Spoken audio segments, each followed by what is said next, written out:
Hello friends, welcome to my channel study blog with Shivendra. देखिए, आज हम लोग बात करेंगे यूपी एपीओ मेंस के विषय में। यूपी एपीओ मेंस में आपको पता होगा कि ऐसे आता है लिखने के लिए।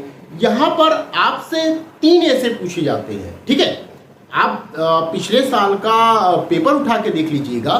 3 ऐसे पूछे जाते हैं। उन 3 ऐसे में से आपको एक ऐसे लिखना होता है। क्लियर? अब हमें ये नहीं समझ में आता कि हम किस ऐसे को तैयार करें अच्छे से, कौन सा ऐसे आने वाला है या किस टॉपिक पर आने वाला है, हमें ये नहीं पता होता है। तो आज मैं इस वीडियो में इसी टॉपिक पर बात करने वाला हूं कि आप किन किन मुद्दों पर या किन किन क्षेत्र में ऐसे को तैयार कर सकते हैं। तो चलिए आइए वीडियो को स्टार्ट करते हैं। देखिए, ये रहा आपका यूपी एपीओ ऐसे आता है। 25 मार्क्स का आता है, ध्यान रखिएगा। ये 25 मार्क्स का है और कितने वर्ड्स का होता है तो 1000 वर्ड्स का होता है। मैंने आपको बताया कि 3 ऐसे रहेंगे आपके पास, उसमें से कोई एक ऐसे आपको लिखना होगा। अब हम लोग थोड़ा सा पीछे चलते हैं। 2022 में जो ऐसे आए थे उनको थोड़ा सा देखा जाता है। देखिए, 2022 में जो ऐसे आपसे पूछा गया था वो क्या था?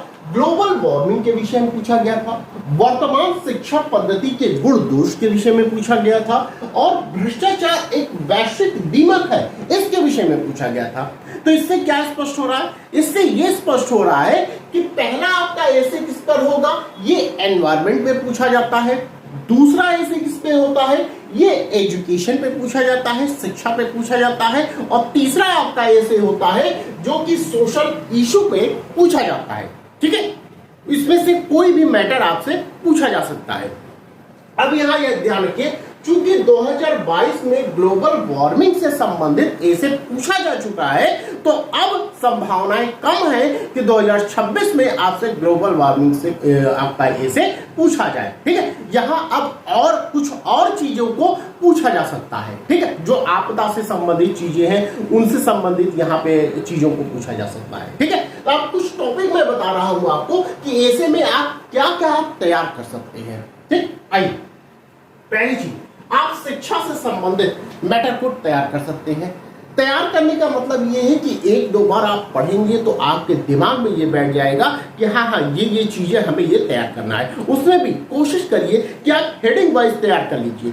तो ये हेडिंग, पहली heading, second, third, fourth heading अगर आपका याद रहेगी मोटा मोटी, तो आपको अंदर मैटर लिखने में कोई परेशानी नहीं होगी। हमें तब परेशानी होती है जब हम एग्जाम हॉल में होते हैं और लिखना स्टार्ट करते हैं तो हमारे पास मैटर ही नहीं होता है। कुछ शब्द जाकर हम रुक जाते हैं कि अब हमें लिखना क्या है।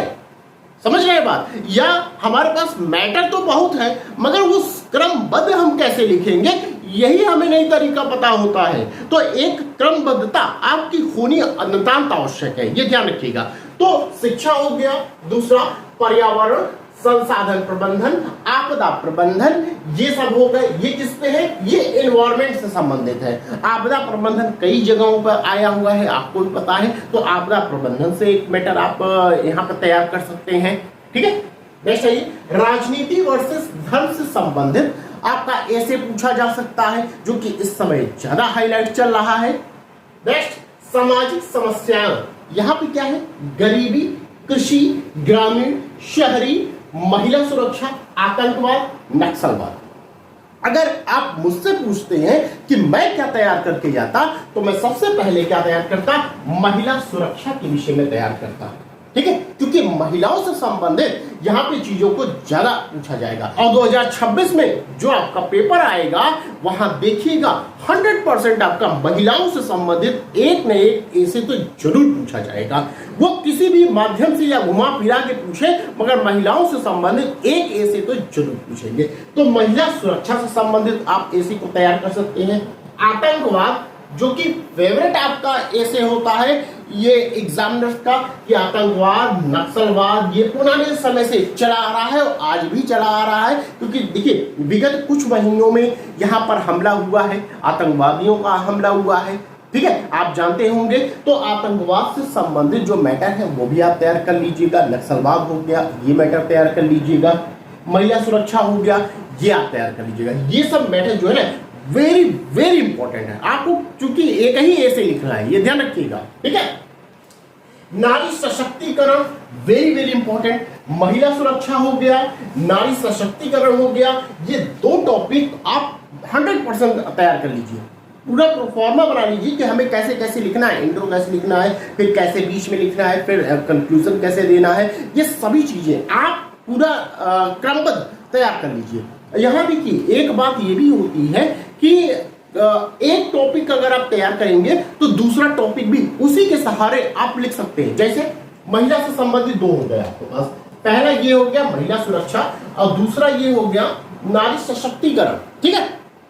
तो महिला से संबंधित अगर आप एक अच्छे से ऐसे बना लिए हैं तो आप दोनों को एक मिला के लिख सकते हैं। अगर आपके पास एक मैटर तैयार है, मान लीजिए नारी सशक्तिकरण आपका तैयार है और आ गया महिला सुरक्षा के विषय में, तो यहां पर आप क्या कर सकते हैं, मिलाकर जो इससे संबंधित है उन चीजों को वहां पर पेश कर सकते हैं। आप बता सकते हैं कि आज के युग में महिलाओं की स्थिति क्या है, महिलाओं से संबंधित क्या नए नए कानून बनाए गए हैं, महिलाओं से संबंधित और गवर्नमेंट के थ्रू कौन कौन सी योजनाएं चलाई जा रही हैं, ये सभी चीजें आप वहां पर मेंशन कर सकते हैं, ठीक है। नेक्स्ट आइए, एआई वेरी वेरी इंपॉर्टेंट। आज के जमाने में क्या हाईलाइट है, एआई हाईलाइट है, तो एआई से भी यहां पर क्वेश्चन पूछा जा सकता है, ये ध्यान रखिएगा।